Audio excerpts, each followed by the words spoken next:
Assalamualaikum teman-teman pejuang rupiah, apa kabar hari ini? Semoga sehat selalu, dilancarkan rezekinya dan jalannya laris manis. Jadi video ini kita mulai dari buka toko teman-teman. Jadi ini saya buka tokonya jam setengah 7 pagi.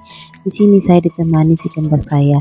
Yang satunya dia pergi ke sekolah mengantar si Najwa. Jadi ini saya bersama dengan si Arsya, dan seperti yang kalian lihat ini adalah kelincahannya dia. Jadi dia itu mengejar kucing, dan yang lebih parahnya dia itu makan tanah teman-teman. Jadi beginilah kira-kira kerombongan saya pagi-pagi. Nah, setelah saya selesai buka toko, langsung saya kasih keluar semua galon-galon dan gas. Setelah selesai, ini si bocil saya kurung di sini. Dan sambil dikurung kita kasih menyalakan dulu kokomelon karena dia suka kokomelon, dan ternyata dia itu tidak terlalu perhatikan. Nah, setelah saya menghibur sebentar si kecil, lanjut saya mau menyapu dulu teman-teman ya. Di sini saya mau menyapu untuk kesemuanya mulai dari dalam sampai dengan luar. Nah, lanjut lagi. Ini kita melayani transaksi. Jadi kita belum selesai menyapu, alhamdulillah ada orang yang datang transfer tunai. Lalu ini ada lagi orang teman-teman. Jadi ini adalah pembeli kedua kita.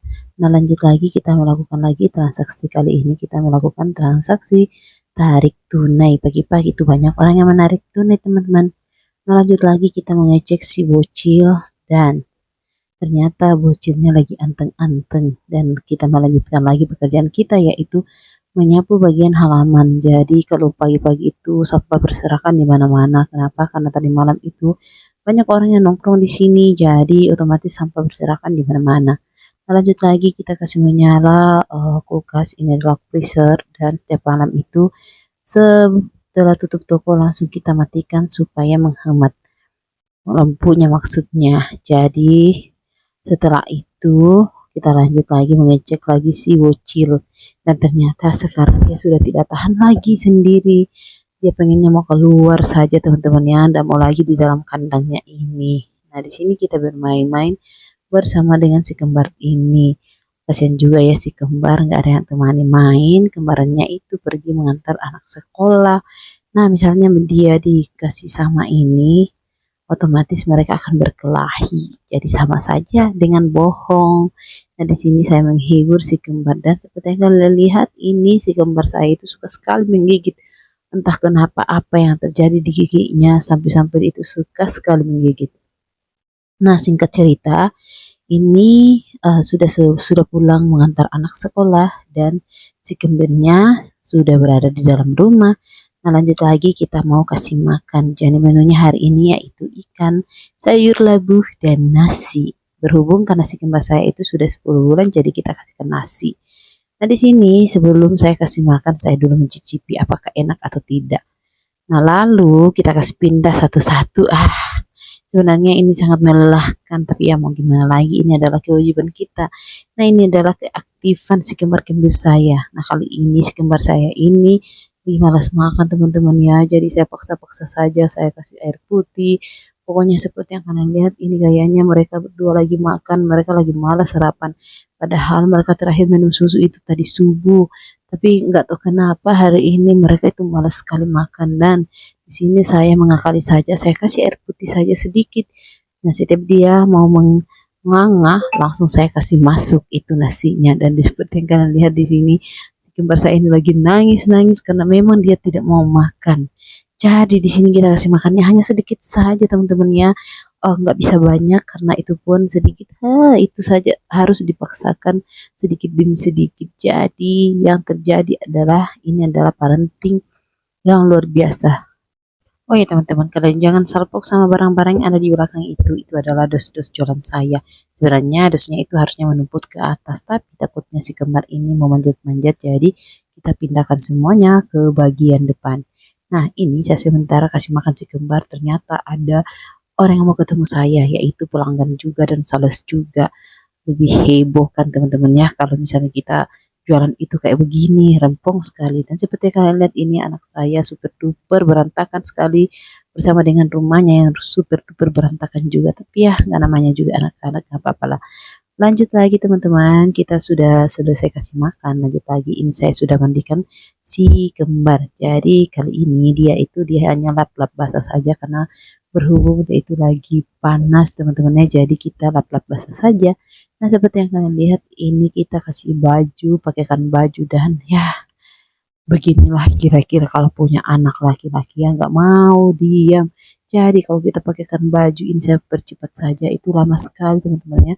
Terkadang kita sudah pakaikan sudah di kedua kakinya itu celana terus mereka lari lagi jadi nggak jadi lagi naik. Jadi begitulah kira-kira teman-teman ya kalau kita punya anak yang laki-laki seperti ini.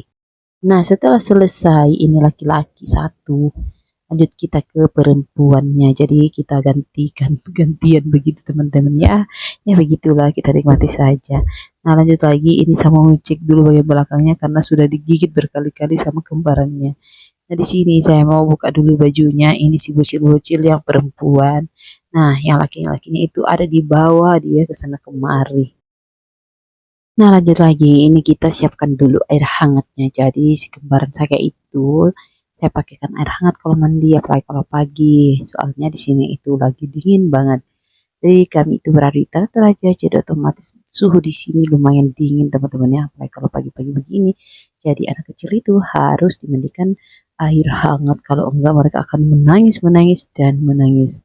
Nah setelah selesai mandi ini saya pakaikan lagi baju dan beda sekali sama yang anak perempuan dengan yang anak laki-laki. Kalau anak laki-laki yang tadi itu setengah mati sekali kita kasih baju. Dan kalau yang ini, alhamdulillah, masya Allah, tabarakallah, ini tuh baik banget teman-teman ya yang gak nego-nego. Nah, lanjut lagi, ini sudah selesai ganti baju, pakai baju maksudnya.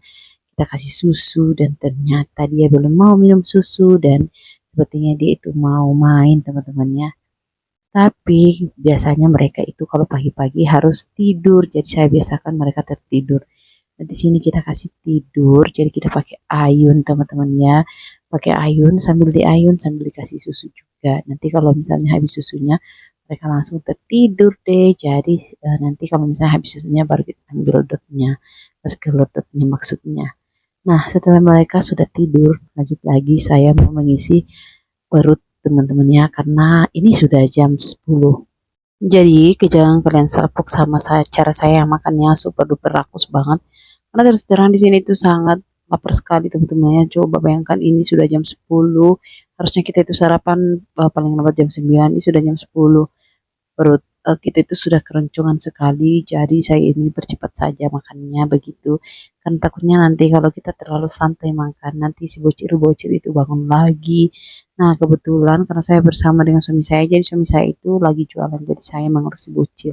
Nanti kalau selesai semuanya, baru deh suami saya juga makan, baru kita gantian juga. Jadi rempong sekali kan teman-teman ya. Nah, di sini saya makan seadanya. Jadi saya masak itu tadi malam teman-teman ya.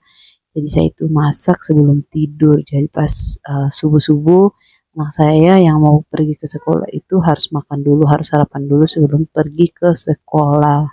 Jadi anak saya itu kalau pagi-pagi harus sarapan karena dia sudah terbiasa sarapan mulai dari bayi sampai sekarang teman-temannya. Jadi wajib itu namanya sarapan apalagi kalau mau pergi ke sekolah.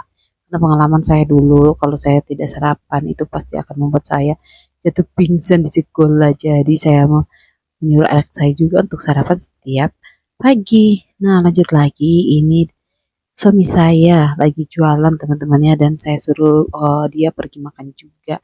Nah lanjut lagi ini kita mau beli buroncong. Nah, tidak terasa ini sudah jam 11 siang. Anak saya sudah bangun semuanya. Dan ini dia lagi makan buroncong yang tadi kita beli dan dia itu sangat lahap sekali makan buroncongnya. Efek lapar kapang ini. Nah, lanjut lagi ini mereka berdua lagi lahap dan saya taruh di kandangnya lagi.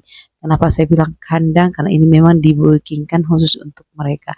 Karena terus terang teman-teman ya, semenjak umur anak saya ini berumur 9 bulanan ke atas itu sudah tidak mau lagi di dalam rumah. Jadi harus dibikinkan tempat seperti ini supaya mereka bisa bermain di situ dan tidak ke sana kemari. Karena terus terang ini anak saya sudah pintar berjalan walaupun terbata-bata tetap sudah pintar berjalan teman-temannya, jadi harus diawasi. Jadi lebih amannya kita taruh saja di sini. Nah, di sini sebenarnya anak saya itu sudah tidak mau lagi kalau dikasih masuk di sini karena ini sudah beberapa hari kita bikinkan dan ternyata mereka itu suka sekali bosan teman-temannya. Kalau sudah lama di sini pasti akan merengek-rengek mau keluar, kecuali kita temani mereka akan bertahan di dalam. Tapi kalau kita menjual tidak akan bisa kita temani teman-temannya. Jadi ya begitulah kira-kira siapa nih di sini yang nasibnya seperti saya harus mengurus anak-anak dan mengurus jalan juga. Oh ya, terkadang orang bilang kenapa nggak ambil saja pengasuh. Terus terang teman-teman, banyak faktor yang membuat kita berpikir 5 kali lipat untuk mengambil pengasuh. Karena selain faktor-faktor eh, psikologis anak, pokoknya masih banyak lagi yang lainnya teman-temannya. Tidak bisa saya sebutkan satu persatu. Nah lanjut lagi teman-teman, ini kita kedatangan sales atau ini adalah sales rokok kalau nggak salah ya. Nah lanjut lagi, ini kita sudah selesai order rokok, lanjut kita membayar rokoknya. Nah setelah itu ini kita melakukan lagi transaksi teman-temannya. Jadi tempat saya itu alhamdulillah selain toko sembako kita juga melayani transaksi berkeliling. Jadi setiap hari itu berurusan dengan uang. Jadi nah lanjut lagi, ini kita sudah selesai melakukan transaksi dan di sini anak saya lagi bermain-main. Dan seperti yang kalian lihat di sini anak saya itu lagi bermain di depan saya teman-teman ya. Begitu comelnya dia di sana karena dia itu sudah jalan. Jadi ini baru beberapa hari dia sudah bisa jalan. Jadi umur anak saya ini baru 10 bulan teman-teman. Banyak orang yang bilang katanya mereka itu cepat sekali jalannya. Padahal menurut saya itu normal-normal saja karena waktu mereka umur 3 bulanan juga mereka itu cepat sekali tengkurap. Jadi menurut saya ini tidak terlalu cepat dan biasalah anak-anak karena perkembangan anak-anak itu sangat berbeda-beda teman-teman ya. Jadi tidak bisa disamaratakan semua, ada yang cepat, ada yang lambat dan masih banyak yang lain. Bahkan ada juga yang bertanya eh, ini dia minum susu apa soalnya dia cepat jalan. Terus terang anak saya itu cepat jalan mungkin karena sudah terbiasa dibiarkan. Maksudnya kayak begini, saya itu semenjak punya anak kembar saya tidak terlalu sering menggendong anak-anak saya ini. Ya tetap saya gendong teman-teman ya, tapi hanya momen-momen tertentu dan tidak seharian saya gendong karena ada orang yang seharian menggendong anaknya. Jadi begitulah tipsnya teman-teman. Oke teman-teman, sampai di sini dulu ya videonya. Semoga video ini bermanfaat dan terima kasih sudah menonton. Bagi teman-teman yang punya masukan ataupun kritikan, silahkan kalian tulis di kolom komentar. Sampai jumpa, sampai ketemu di video selanjutnya. Bye bye. Jangan lupa like, komen, dan subscribe.